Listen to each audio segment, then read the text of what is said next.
And we cap all of these team-by-team previews off by talking about the Dallas Cowboys. America's team. And you know, I have to say this. The Cowboys are what the Cowboys are. They are the ultimate marquee franchise in the NFL. They have the largest national fan base. Their games draw the highest ratings for the league. So it's not a surprise that even though it might make you want to puke in your mouth if you're not a Cowboys fan sometimes or all the time, to see them so heavily pushed and frankly forced down your throats, there's also legitimate business reasons for that, especially when the Dallas Cowboys are good. And they were really good last year. And I expect them to be really good again this year. And ultimately, whether you like it or not, the Dallas Cowboys being good, being relevant, and potentially being a championship contender is really good for the National Football League. Now, one of the reasons I kind of delayed talking about the NFC East was by design, but it wasn't because I wanted to talk about the division the least or wanted to disrespect. It was the simple fact of I was kind of waiting as long as I possibly could to see how the whole Ezekiel Elliott situation played out. Free Zeke, free Zeke. Now, I had come out before and said I felt that he maybe deserved a 1 or 2 game suspension for being a knucklehead off the field with some of the other incidents he had gotten involved with. And I still stand by that. But I thought the fact that he got 6 games for a alleged domestic violence incident where no charges were even brought, I thought was criminal in and of itself. And when we talk about labor strife in the future with the league coming in a few years, I think as much as we're going to talk about money and contracts and all of that being important, I think the issue of discipline and how discipline is decided, handed out, how investigations are done is going to be as much of a sticking point between the players union and the league as anything is. And I hope you come to a realization here that when you keep going to the courts and they keep talking about how unjust this process is, and they keep putting injunctions and decisions that go against Roger Goodell's initial decision, that should be a red flag that we've got an issue here. And we got the announcement just recently before I recorded this that there was an injunction placed or a temporary restraining order placed against the NFL's 6-game suspension of Ezekiel Elliott. So while we already knew based off of the way things played out that Zeke was going to play week 1 against the Giants no matter what, it looks like he could potentially be in the fold for the entire season as this case is going to continue to play out in the courts potentially for the entire season. And to which I say, good. Because frankly, I wanted to see the Cowboys at full strength because I didn't want to hear any excuses from any damn Cowboys fans. They either do it this year or they don't do it this year at full strength. And, you know, to me, it was just fundamentally unfair how so many things played out here.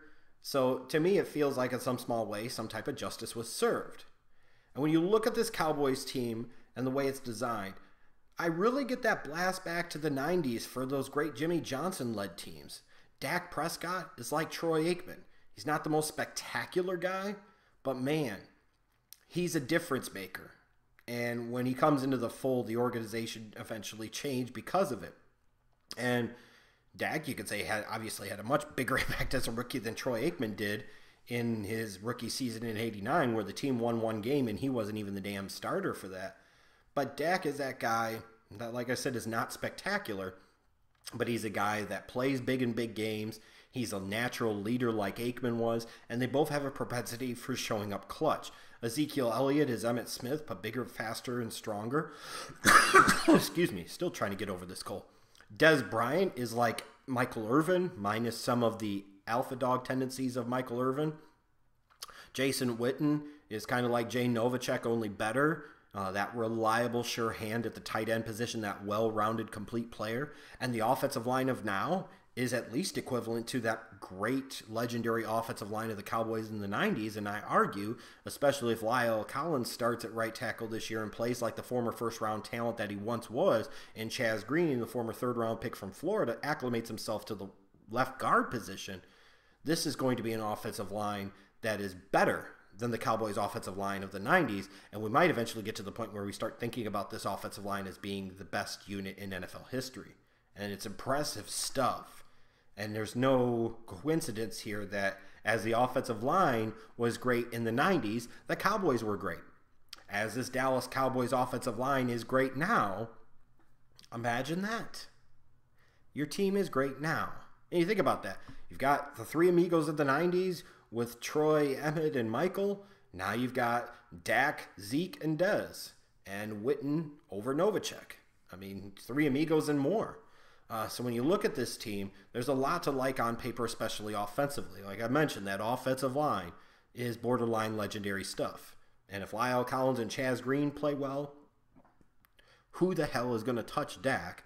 And who the hell is going to make initial contact with Zeke at or behind the line of scrimmage?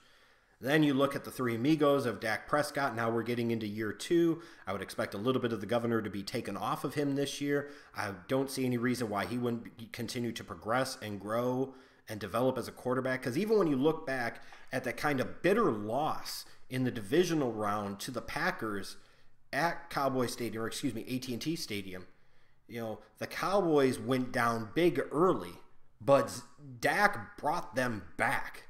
Dak had them in a position to win the game. Dak had them on the precipice of the NFC Championship game. It was the defense that caved late, and Aaron Rodgers did Aaron Rodgers things. They didn't lose that game because of Dak. I assure you of that. And that's the way it is. So you've got those three amigos. You've got that fantastic offensive line. You've got the ability with Zeke potentially in the fold all season now to have arguably the best running game in the National Football League. Then defensively, I look at that linebacking core, and even though Anthony Hitchens is going to be out, it looks like, for about half the season, he'll be back in the fold at some point. If Sean Lee could stay healthy, and that's a big if, then, you know, bonus. And then Jalen Smith, last year's second-round pick, a guy who heading into that draft without the injury concerns was a top 10, if not top 5 talent. You're going to be starting off the season with him at middle linebacker. You know, if you could eventually get all three of those guys to be healthy and on the field to be productive, Sean Lee, Anthony Hitchens, Jalen Smith, that's a hell of a linebacking core right there. So it would definitely lead to some upgrade and improvement on the defensive side of the ball. The problem is you look at the rest of the defense. Their defensive end position, I know they addressed it with taking Taco Charlton in round 1, but you still wonder where that edge rush is going to come from. Randy Gregory, of course, has been a complete bust. What, if anything, are you going to get out of DeMarcus Lawrence? What are you going to get in general from that defensive line? Maybe you'll get somebody like Malik Collins to take another step up in year 2, and it's just possible. But the defensive line is still a question, and I think their ability to get to the quarterback is a big question.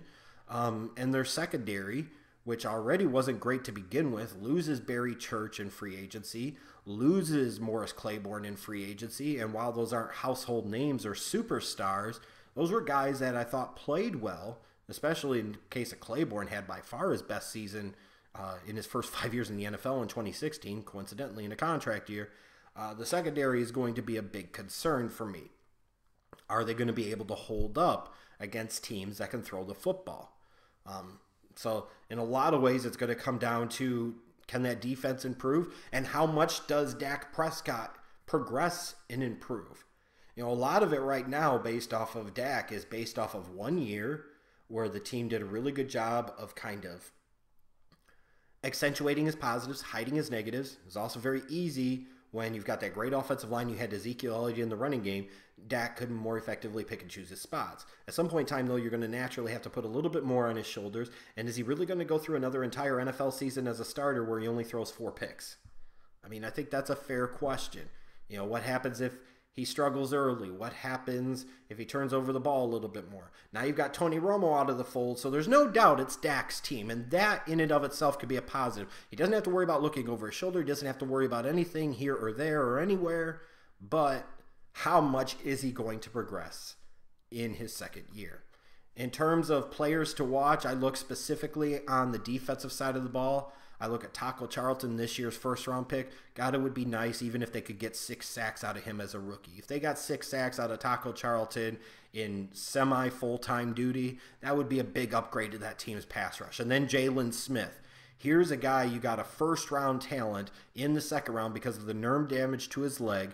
If he could come in and play like the player he was at Notre Dame and be a presence in the middle of that defense as a 3-down middle linebacker, then watch out for this Cowboys team. Watch out for this defense and how much they can improve under Rod Marinelli here in 2017. It's going to be interesting to see. When I look at their schedule, in terms of stretches that I kind of pointed out here, I looked at weeks 2 through 8. You got to go to Denver and then to Arizona. You come back home to host the Rams. Then you host Green Bay. Then you go to San Francisco. You go to Washington. The point I'm getting at here is those are 6 games the Cowboys need to win. Because I anticipate this NFC East division kind of being a schmaz a little bit and being even more competitive than it was last year from top to bottom.